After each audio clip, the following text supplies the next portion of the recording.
Olá, seja bem-vindo novamente ao nosso canal Saúde e Vida Plena. Meu nome é Rubens Cascapeira e sou médico e o meu CRM é 41749.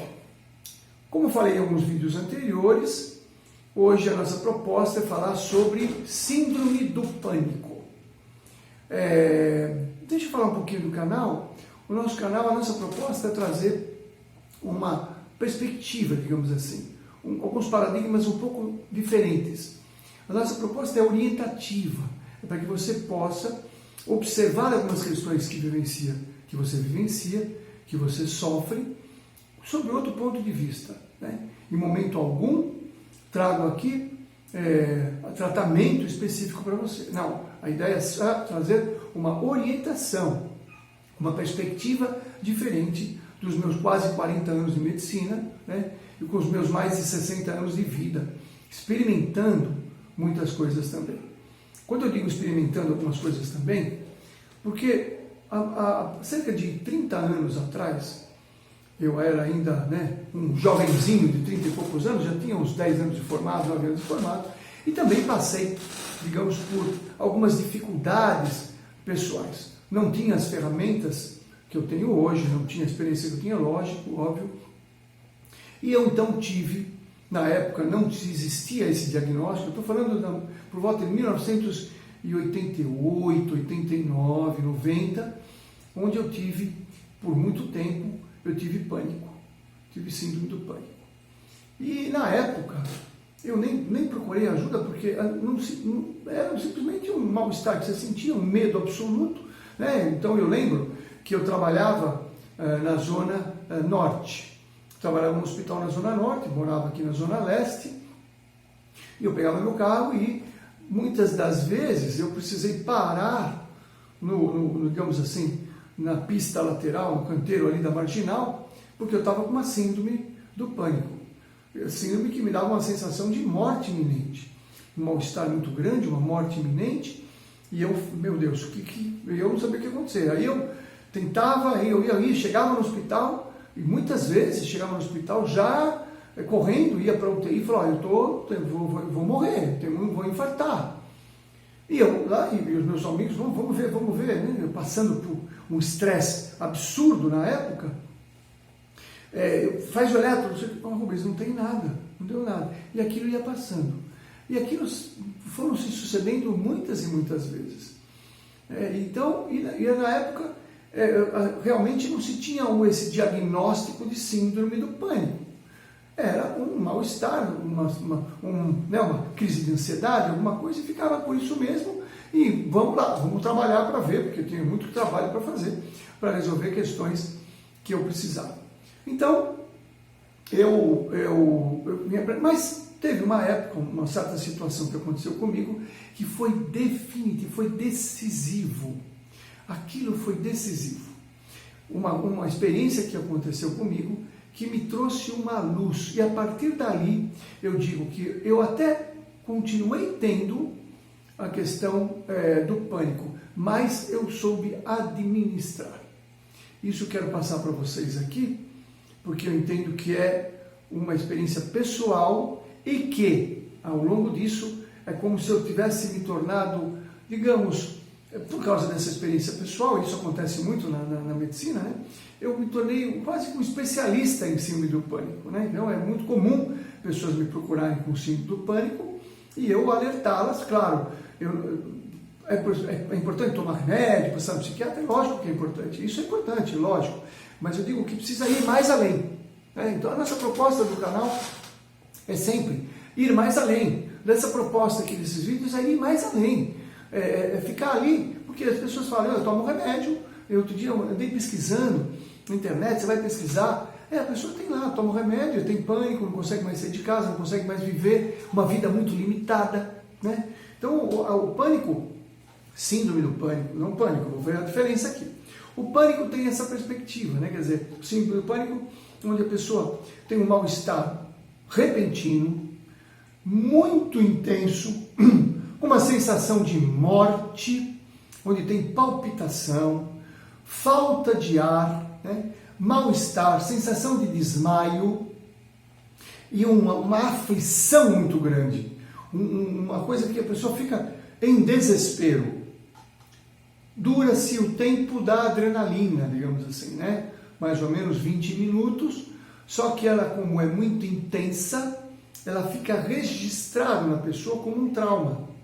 Então, quem tem síndrome do pânico é como se fosse um traumático, um pós-traumático, porque teve o trauma e aí fica com muito medo do medo, porque é terrível, é muito intenso.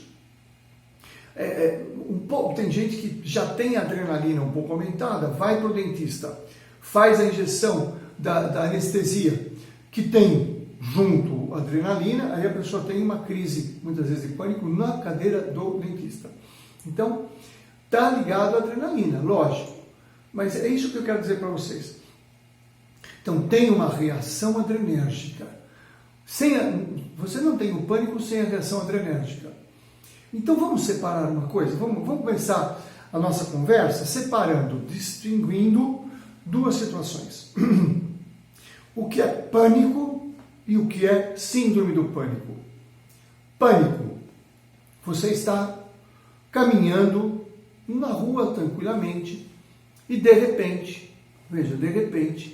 você escuta uns latidos muito fortes, muito altos, e você vê que saiu de uma casa, fugindo, correndo de uma casa, um cachorro muito violento, um pitbull muito violento, que vem na sua direção. E do jeito que ele vem na sua direção, você já percebe que existe um perigo muito grande de um ataque. E um ataque violento. E você sabe que um ataque violento de um pitbull, você corre até risco de vida.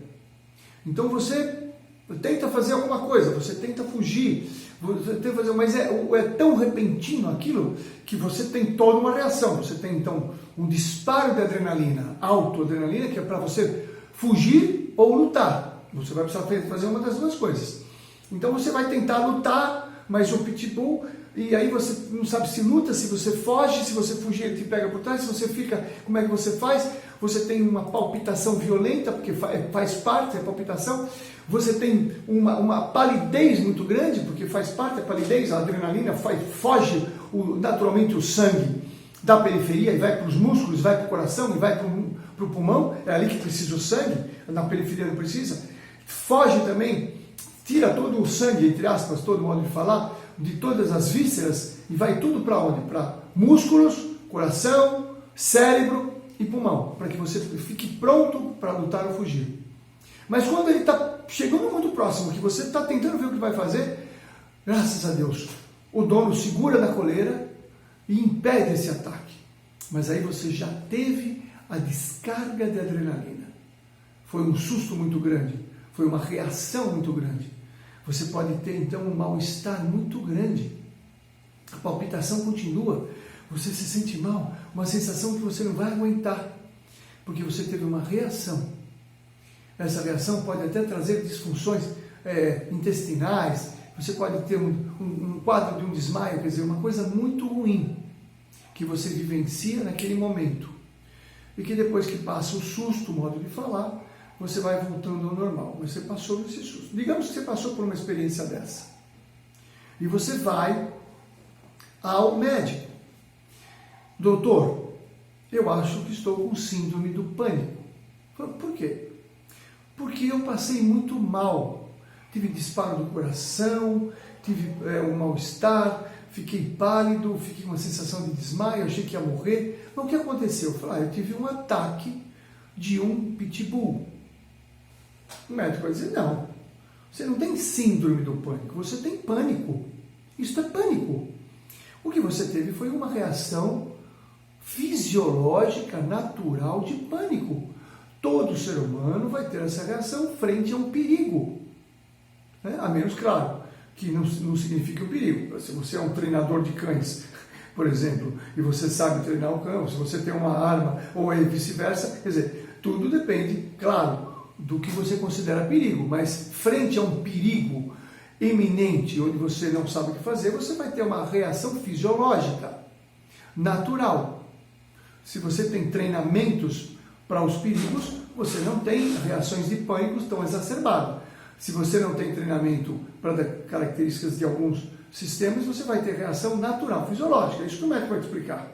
Então, não tem o que tratar. Isso não é uma doença, isso é uma reação natural. Graças a Deus você tem essa reação, teu corpo reagiu como precisava, você ia fugir ou correr, tudo bem, natural, tudo bem, vai para casa.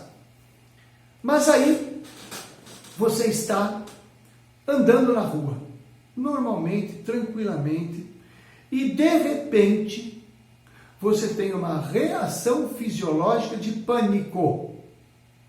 Você olha, não tem pitbull, não tem assaltante, não tem raio, não tem nenhum perigo e você tem uma reação absurda de pânico. Você tem palpitação, você tem sensação de morte, de desmaio, de palidez, que aquilo fica com você o período que a adrenalina fica no corpo, 15, 20 minutos.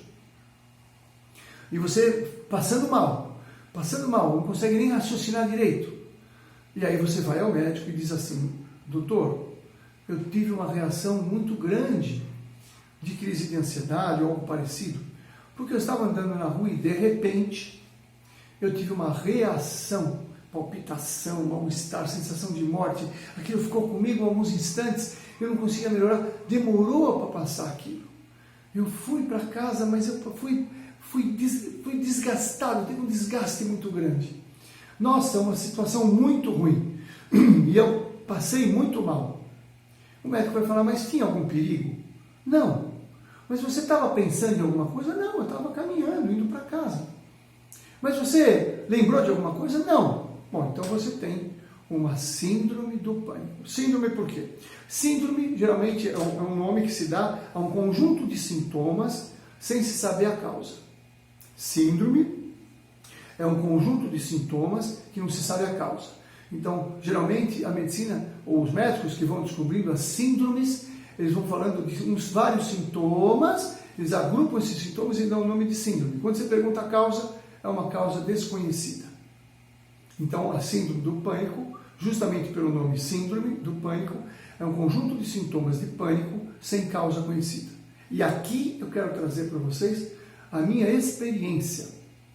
Em outros vídeos, eu já falei de uma situação que eu chamo de situação magnética. Eu não tenho como fugir disso, né? Porque eu vou falar sobre dois aspectos. Eu vou falar sobre um aspecto psíquico, tudo bem, de gatilho, que é semelhante ao segundo nível de ansiedade que eu falei, que aqui, se for exacerbado, você vai ter realmente um pânico, e do magnético. Então, digamos que você tenha um trauma muito violento. Digamos, vamos lá, que você foi raptado, que você passou por um assalto, que você passou muito medo nesse assalto.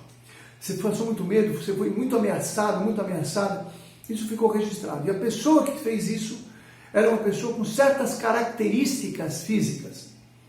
E essas características físicas ficaram impregnadas na tua mente.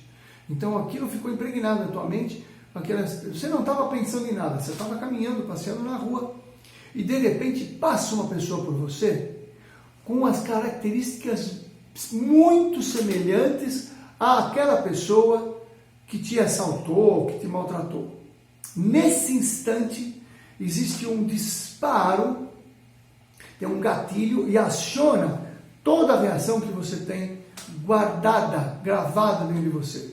E você tem uma reação igual você teve enquanto você foi, digamos, realmente assaltado.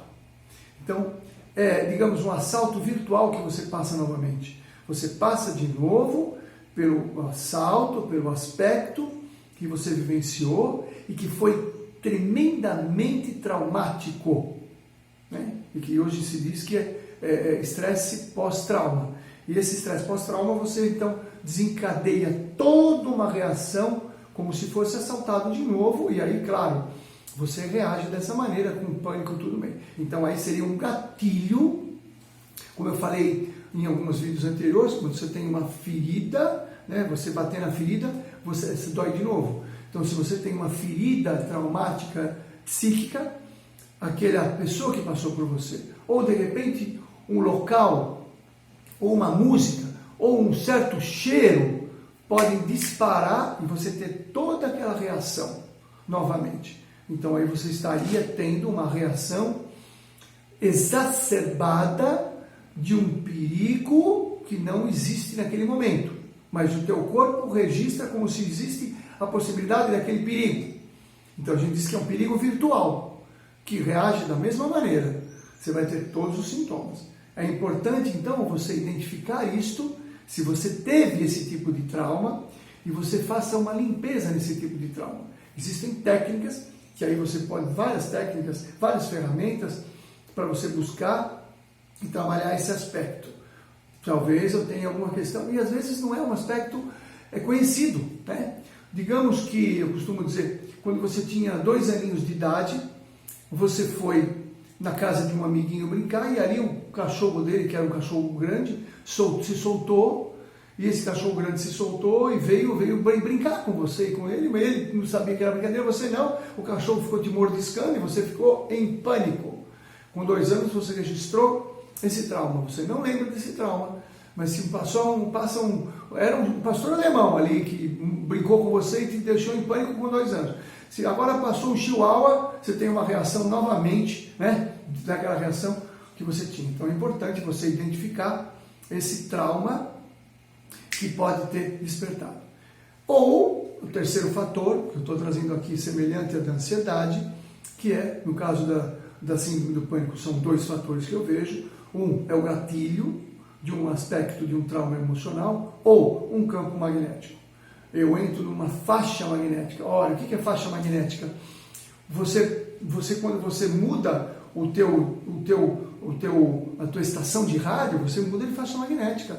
Um toca uma música, outro toca outra música. Faixas magnéticas passam o tempo todo, nós somos sensíveis a faixas magnéticas. E a faixa magnética que eu falo é a faixa do campo morfogenético. Então pode ser que tenha um campo morfogenético no local. Então digamos que você está andando numa rua e em um local ali houve um assalto. Houve um assalto. Um assalto grave, com lesão, com machucado, com muito susto. E a pessoa ficou ali, ela deixou registrado. Isso é importante você saber. Registrado no ambiente. Se você não entende que funciona, veja o vídeo anterior sobre nós falamos sobre ansiedade. Campos morfogenéticos. Fica um registro da experiência ali. Por mais tempo ou por menos tempo. Então você passou ali, você se contaminou, entre aspas, daquela frequência. Então é como se você estivesse passando por um perigo iminente, real, mas é virtual. Você se contaminou daquela faixa magnética. Você entrou no ambiente e se contaminou na faixa magnética. Isso pode acontecer e você ter uma reação fisiológica de pânico. Como não tem uma causa visível, perspectiva, uma perspectiva que você percebe ali, uma percepção maior, isso chama síndrome do pânico. Lembre-se, toda vez que você põe síndrome numa doença, não tem causa. Estou dizendo, a causa pode ser um gatilho de uma questão emocional ou uma contaminação de faixa magnética, de um lugar morfogeneticamente antes registrado. E aí eu passo ali e eu começo a ter os sintomas. Aí você fala, mas como é que eu tenho isso em vários lugares? Aí nós precisamos ampliar o que são faixas magnéticas. Porque muitas vezes as faixas magnéticas podem nos acionar à distância. Então aí nós precisamos ampliar para a questão espiritual. Então o que eu digo? Existem sim faixas magnéticas espirituais que podem se aproximar de nós, e estas faixas magnéticas espirituais, quando se aproximam de nós, podem nos trazer todo um desconforto, uma sensação de perigo. Eu digo que você está caminhando na rua e tem um pitbull invisível, e aí você pode interpretar da sua maneira, mas o pitbull invisível existe. Ele é invisível, mas existe. Como bactérias são invisíveis aos nossos olhos, mas existem. Então, não importa, talvez, o seu credo, o seu sistema religioso. Eu digo, se você tem pânico, é importante você buscar essa percepção, que podem existir pitbulls invisíveis. E aí, você pode ampliar para questões espirituais, para questões magnéticas. O mais importante é que identifique isso. Será que existe um campo espiritual que está me afetando? E aí eu quero dizer para vocês que a minha grande sacada do começo da minha cura, ou melhor dizendo, da administração da minha síndrome do pânico, que não é mais minha, eu falei que não é mais minha, da síndrome do pânico que eu vivenciei, foi a identificação de um campo espiritual, quando se aproximou de mim, eu estava muito bem, se aproximou esse campo, eu passei mal, quando o campo foi afastado, eu fiquei bem. Tão intensamente, tão drasticamente, a presença me trouxe o pânico todo, o afastamento me trouxe o bem-estar, tão rápido, tão intenso, que para mim ficou claro. Eu tive uma contaminação magnética, ou uma contaminação espiritual, e essa contaminação mexeu com o meu campo magnético e mostrou para o meu corpo, mostrou para os meus sentidos que tinha um perigo ali, porque tinha uma alteração ali, e essa alteração me trouxe todo um transtorno. E quando eu descobri isso aí, que veio, eu passei mal e foi embora, de uma maneira muito rápida, que não era muito comum, foi uma experiência bem prioritária, digamos, foi um momento, uma experiência bem interessante, bem pontual. Para mim ficou claro, opa, eu estava muito bem, estava tranquilo. De repente eu comecei a passar muito mal, houve uma percepção de um processo, de um campo espiritual. E eu estava passando muito mal e de repente eu fiquei muito bem, fiquei bem. E foi afastado o campo espiritual. Eu falei, opa, então talvez não era um aspecto interno, era um aspecto externo que estava causando aquela alteração. E aí, meus amigos, eu tenho tido a grata satisfação de poder ajudar muitas pessoas quando faço-as pensar a respeito, identificar, isto pode ser um campo magnético externo que lhe causa esse pânico. Com isso, as pessoas começam a administrar, começam a ampliar, começam a perceber que há necessidade de a gente sair um pouco fora, entre aspas, da caixinha, né? O remédio é importante? É lógico que é, mas sair fora da caixinha. Então eu vou, em alguns vídeos posteriores, começar a passar algumas técnicas mentais, sempre mentais, emocionais, para que você possa, baseado muitas vezes na psicologia, baseado muitas vezes na física quântica, para que você possa, sim, saber administrar. Mas a primeira proposta nesse vídeo é que você busque uma identificação do pânico para poder administrar. E uma dica importantíssima é respiração. Então você teve uma descarga de adrenalina, ou por um gatilho psíquico, ou por uma contaminação magnética, isso você não vai morrer disso, não vai morrer. Eu tive muito tempo para saber que eu não ia morrer disso, não morri disso, não vai morrer de pânico. Então você sabe que disparou, houve um disparo de adrenalina, tal, você tem esse disparo, tenha consciência, você tem consciência disso, bom, eu sei que eu estou agora, meu corpo reagiu a um processo de um disparo de adrenalina. Como é que eu diminuo isso? Se eu começar a pensar que eu vou morrer, eu fico alimentando com a adrenalina. Então, primeiro, eu não morro disso, isso não me mata. Respirar. Respirar profundamente, o máximo que eu posso, mais lentamente. Porque geralmente as pessoas respiram muito rápido, aumentam muito a concentração de oxigênio, que também traz um transtorno. Por isso que a gente vê alguns filmes americanos, a pessoa respirando na síndrome do pânico num saquinho de papel, para diminuir a taxa de oxigênio. Isso mesmo, diminuir a taxa de oxigênio para melhorar. Então isso, na crise, você pode respirar um pouquinho, alguns instantes, num saco de papel, para ficar uma respiração, respirando um pouco de gás carbônico, entre aspas, do CO2 teu mesmo. Isso pode trazer uma calma. E a respiração mais lenta, né? Inspira, segura e solta. Se possível, até fazer uma contagem. Eu sei que no momento da crise é muito complexo, mas o que eu digo para você estou numa crise de pânico. Tenho certeza que isso não vou morrer por causa disso. E que isso vai passar em breves instantes. Essa é a dica. Se você achou interessante esse vídeo, se você achou útil esse vídeo, por favor, compartilhe, deixe aqui a sua observação e compartilhe com alguém que você acha que pode ser útil, né? E deixe também a sua observação. O que você gostaria que eu falasse, como é que eu poderia completar, se você achou interessante. Para mim é muito importante a tua observação a respeito, para que eu possa continuar fazendo esses vídeos.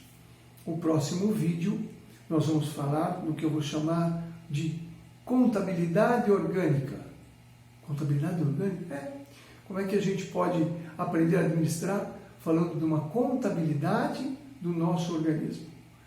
Fique em paz, fique com Deus e até breve. Muito obrigado pela sua presença.